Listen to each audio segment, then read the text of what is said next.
नमस्कार। यो समाचारमा स्वागत छ। म दिपेश घिमिरे। म सचिता बुढाथोके। सुरु गरौं अहिलेसम्मका प्रमुख समाचारबाट।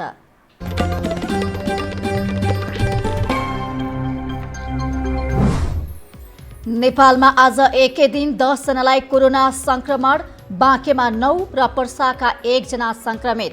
7 वर्षीय बालकलाई पनि संक्रमण।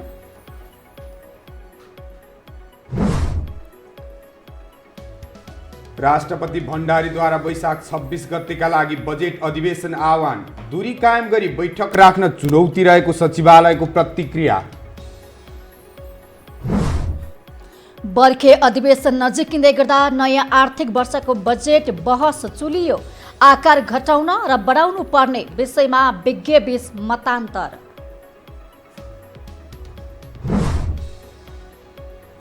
असंगठित मजदुरलाई सम्बोधन गर्ने गरी ठोस कार्यक्रम ल्याउन सांसदको सुझाव। घरेलु तथा मझौला उद्योग अगाडि बढाउन सुझाव। र भेनेजुएलाको एक जेलमा झडप हुँदा 46 जना कैदीको मृत्यु, थप 60 जना घाइते। संयुक्त घटनाको अनुसन्धान गर्न राष्ट्रसङ्घको माग।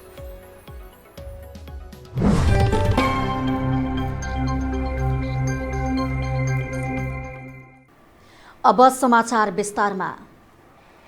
नेपालमा आज एकै दिन 10 जना नयाँ कोरोना संक्रमित थपिएका छन्। स्वास्थ्य तथा जनसङ्ख्या मन्त्रालयका अनुसार आज नेपालगञ्जमा 9 र पर्सामा 1 गरी 10 जनामा कोरोना पोजिटिभ देखिएको हो। मन्त्रालयका प्रवक्ता डाक्टर विकास देवकोटाले पर्साको वीरगञ्ज महानगरपालिका 3 मा 36 वर्षीय पुरुष तथा नेपालगञ्जका 5 पुरुष तथा 4 जना महिलामा कोरोना संक्रमण पोजिटिभ देखिएको जानकारी दिनुभएको हो। संक्रमितहरू 7 वर्षदेखि 58 वर्षसम्मका रहेका छन्।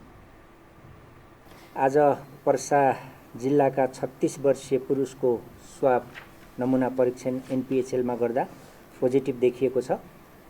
त्यसै गरी नेपालगञ्जको प्रयोगशालामा परीक्षण गर्दा 9 जना थप पोजिटिभ देखिएको छ, जसमा 5 जना पुरुष र 4 जना महिला हुनुहुन्छ। उहाँहरू 7 देखि 58 वर्ष उमेरका रहनुभएको हामीलाई जानकारी प्राप्त भएको छ। यससँगै नेपालमा संक्रमितको संख्या 69 पुगेको छ। संक्रमित सबैको स्वास्थ्य अवस्था भने सामान्य रहेको छ। नेपालगञ्जमा आज संक्रमण देखिएका 9 सहित 10 जनाको उपचार भइरहेको छ।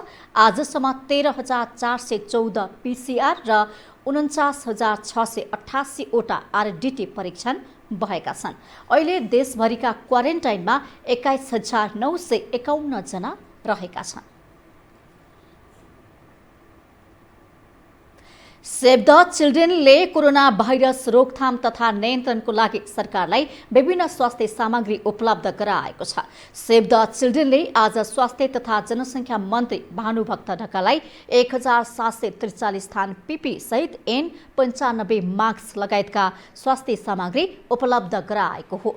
कोरोना भाइरसको महामारी विरुद्धको लडाइँमा सहयोग होस् भन्ने उद्देश्यले सरकारलाई स्वास्थ्य सामग्री उपलब्ध गराइएको सेभ द चिल्ड्रेनकी कार्यवाहक नेपाल प्रमुख वन्दना रिसालले बताउनु भएको छ। स्वास्थ्य सामग्री बुझ्दै स्वास्थ्य तथा जनसङ्ख्या मन्त्री ढकालले बजारमा अभाव भएको सामग्री खोजेर मन्त्रालयलाई उपलब्ध गराएको र यसले कोरोना भाइरस महामारी विरुद्ध विजय प्राप्त गर्न आत्मबल बढाएको प्रतिक्रिया दिनुभयो। आफूले कष्ट सहेर खोजेर सङ्कलन गरेर यहाँसम्म ल्याएर जुन खालको एउटा अभाव पूर्ति गर्नका लागि सहयोगी मनहरू, सहयोगी दिलहरू अप्ठ्यारो बेलामा हामी पनि साथमा छौँ भन्ने जुन ऐक्यबद्धता तपाईँहरूले प्रकट गरिरहनु भएको छ, यो हौसला र प्रेरणाले यो महामारीमाथि विजय प्राप्त गर्नको निम्ति हामीलाई एउटा आत्मबल पनि बढाएको छ। स्वास्थ्य सामग्री मध्ये 343 थान पीपी प्रदेश 2 र 200 थान कर्णाली प्रदेशको लागि उपलब्ध गराइदिन सेभ द चिल्ड्रेनले मन्त्रालयलाई आग्रह पनि गरेको छ। अब बाँकी समाचार। राष्ट्रपति विद्यादेवी भण्डारीले संघीय संसदको बजेट अधिवेशन यही वैशाख 26 गतेका लागि आह्वान गर्नुभएको छ।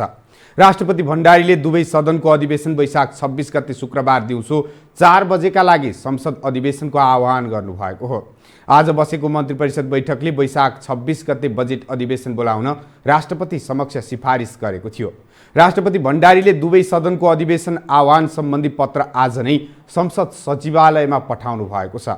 संघीय संसदको संयुक्त सदनमा जेठ 15 मा बजेट प्रस्तुत गर्नुपर्ने संवैधानिक व्यवस्था भएकाले सरकारले बजेट अधिवेशनको तयारी थालेको हो।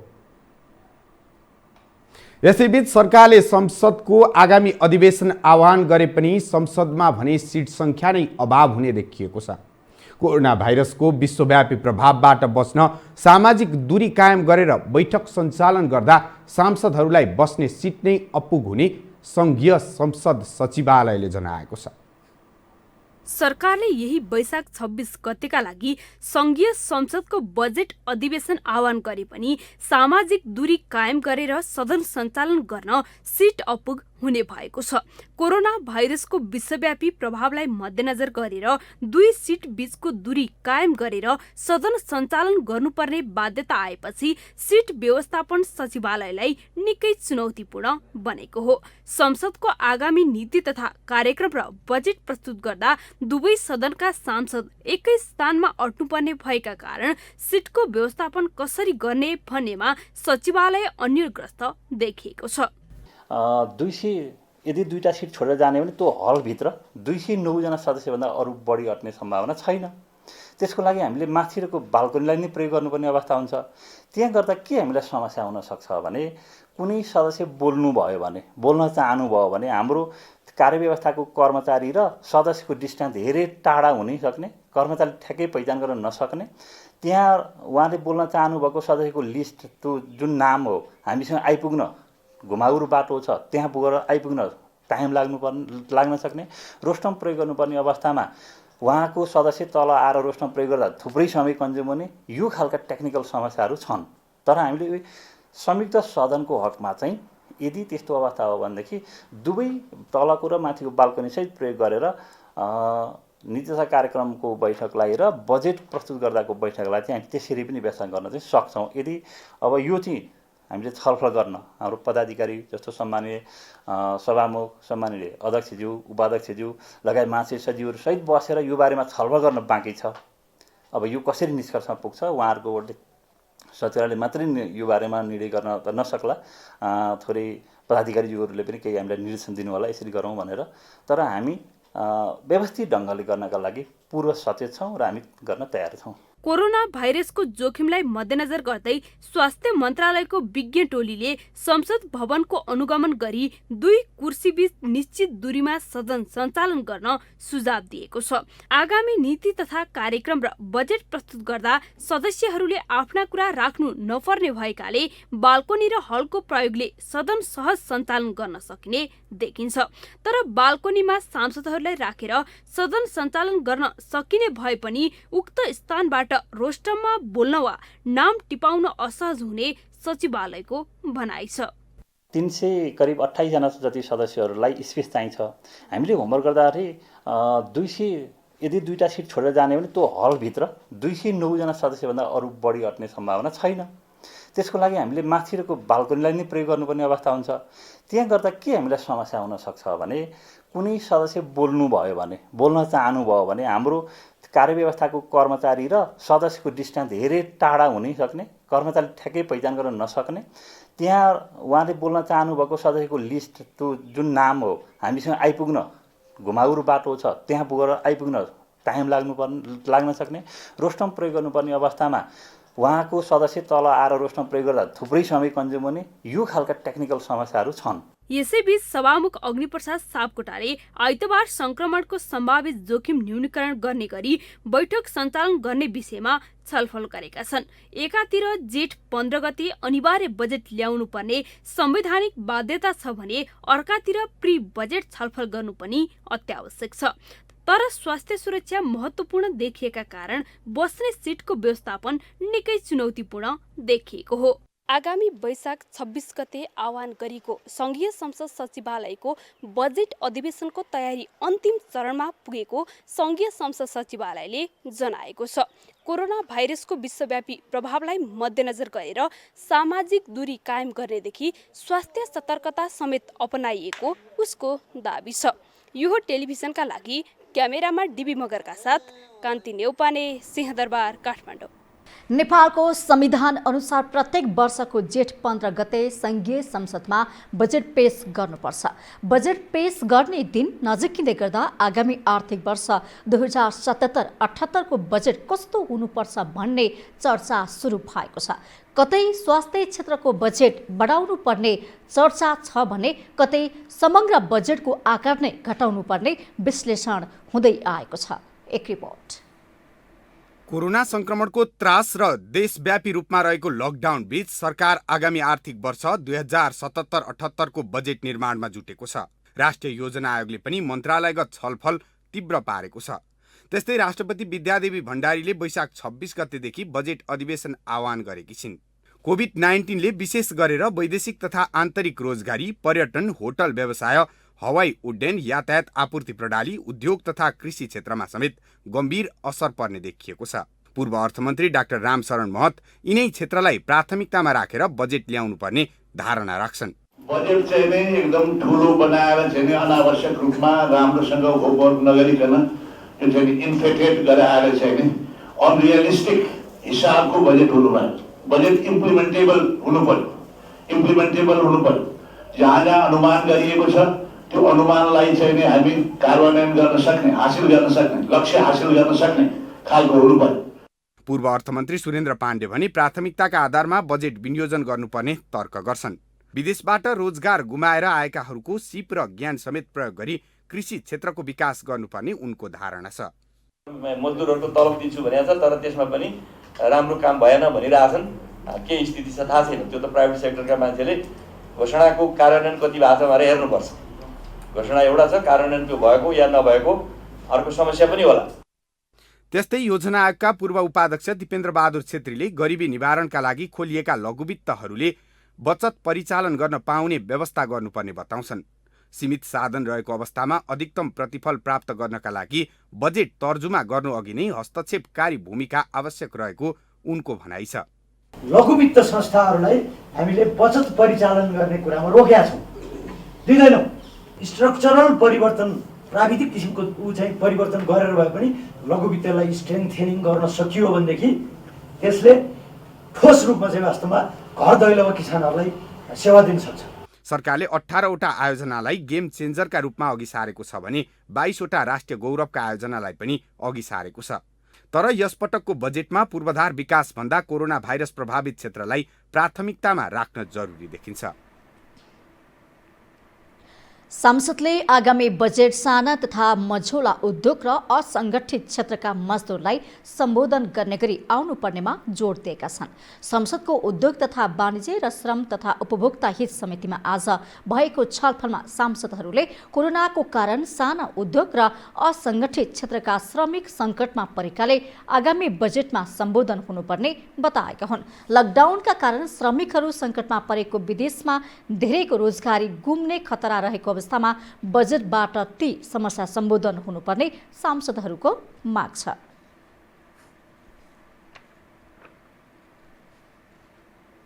उनीहरूलाई रोजगार सृजना गर्ने कुरा, उनीहरूको व्यवस्थापन गर्ने कुरा र उनीहरूलाई रोजगारीमा सृजना गर्दै अर्थ प्रणालीले धान्ने कुरा नै यति बेलाको यो जो बजेट बन्दैछ हामीले बढी यो बजेटमा चाहिँ यो विषय नीतिगत रूपमा उल्लेख गर्नको निम्ति हामीले बढी जोड गरौँ। सांसद भीमसेन दास प्रधानले कृषिलाई प्राथमिकीकरण गर्दै घरेलु तथा मझौला उद्योगलाई अगाडि बढाउने गरी बजेट आउनुपर्ने धारणा राख्नुभयो। सम्पूर्ण जाति नै कृषिमा आबद्ध छ। त्यहाँ ब्राह्मण होस्, क्षेत्री होस्, होइन, जुनसुकै जात कृषिमा निर्भर छ भनेपछि कृषि त हाम्रो एउटा पहिचान रहेछ। हामी नेपाली सबले शैलोसँग रहेछ, शैलोसँग सिक्न सक्ने त कृषि नै रहेछ भनेपछि अब ती चाहिँ विदेशमा गएका पनि अब फर्कँदैछ। उनीहरूलाई पनि फोकस गरेर हामीले त्यस्ता साना मझौला घरेलु लघु उद्योगहरू स्थापित गर्न सक्यो भने त काम दिन सक्छौँ। सांसद सुजता परियारले साना तथा मझौला उद्योगहरूलाई सरकारले नै प्राथमिकता नदिएको बताउनु भएको छ। समिति बैठकले 23 गते परराष्ट्र मन्त्री र श्रम मन्त्रीसँग छलफल गर्ने निर्णय पनि गरेको छ। 24 गते अर्थ र उद्योग मन्त्रीसँग पनि आगामी वर्षको बजेटका विषयमा छलफल गर्ने निर्णय पनि गरेको छ।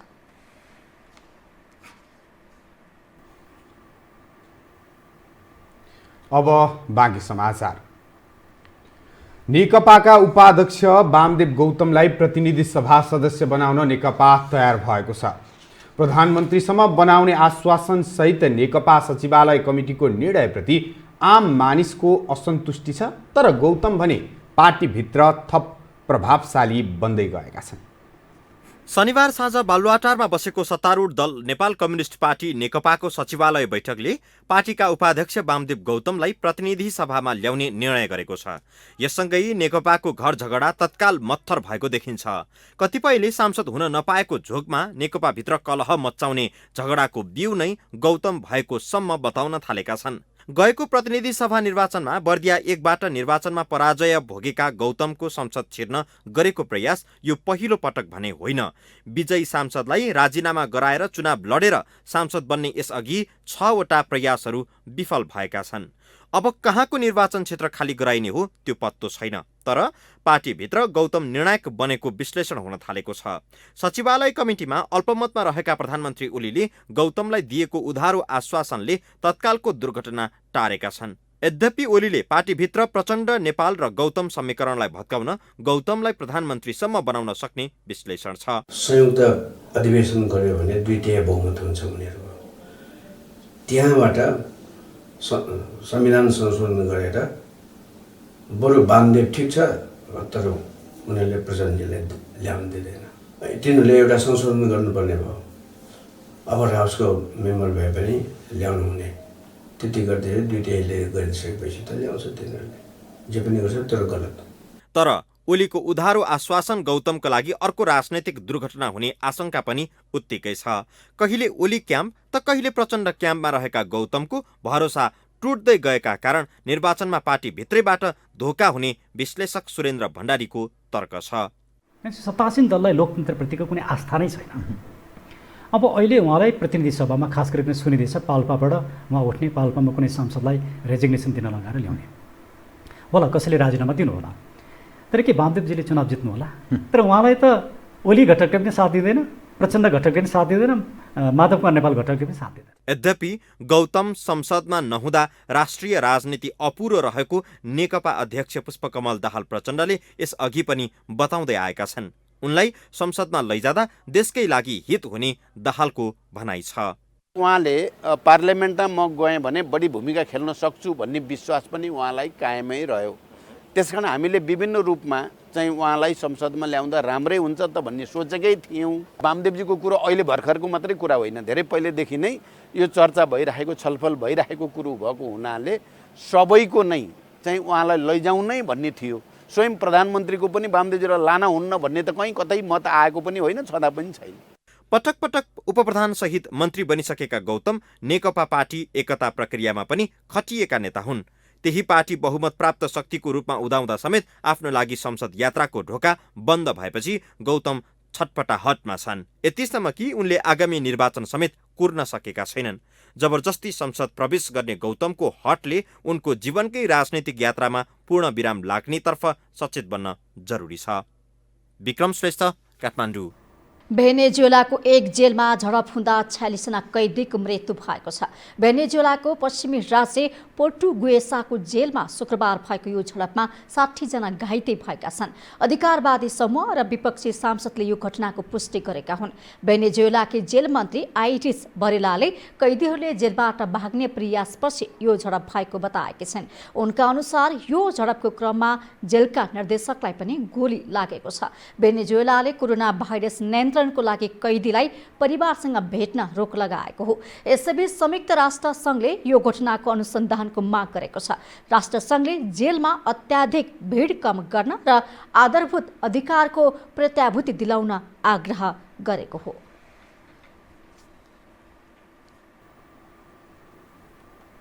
अब खेल समाचारको पालो।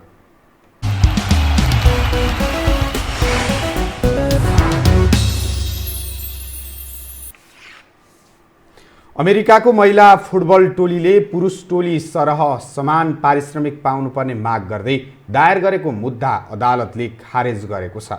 पुरुष खेलाडीको तुलनामा कम पारिश्रमिक पाएको भन्ने महिला टिमका खेलाडीहरूको दाबी न्यायाधीशले अस्वीकार गरेका हुन्। गएको वर्ष महिला टिमका 28 खेलाडीले अमेरिकी सकर फेडरेसन विरुद्ध उजुरी दिएका थिए।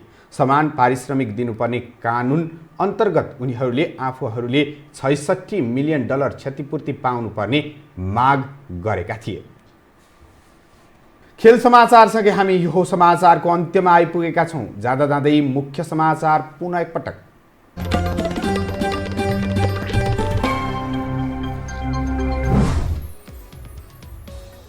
नेपालमा आज एकै दिन 10 जनालाई कोरोना संक्रमण, बाँकेमा 9 र पर्सामा 1 जना संक्रमित, 7 वर्षीय बालकलाई पनि संक्रमण।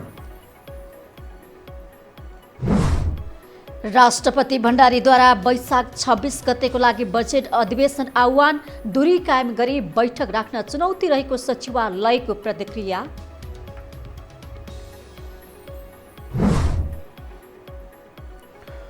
बर्खे अधिवेशन नजिकिँदै गर्दा नयाँ आर्थिक वर्षको बजेट बहस चुलियो। आकार घटाउनु र बढाउनु पर्ने विषयमा विज्ञबीच मतान्तर। असङ्गठित मजदुरलाई सम्बोधन गर्ने गरी ठोस कार्यक्रम ल्याउन सांसदको सुझाव, घरेलु तथा मर्जोला उद्योग अगाडि बढाउन प्रतिक्रिया।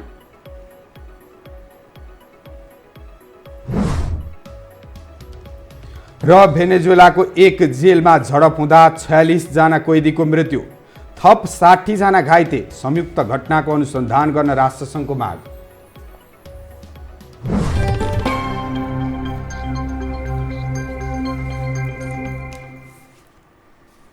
हवस् त यो समाचार अहिलेलाई सकियो। समाचार बुलेटिनका साथै यो टेलिभिजनका सम्पूर्ण कार्यक्रम यो खबर.com, युट्युब र फेसबुकमा पनि पढ्न र हेर्न सक्नुहुनेछ। मोबाइलमा यो टिभी एप डाउनलोड गरी हामीलाई प्रत्यक्ष हेर्न सक्नुहुनेछ। तथ्यसहितको निष्पक्ष समाचारको लागि हेर्दै रहनुहोला यो टेलिभिजन। नमस्कार।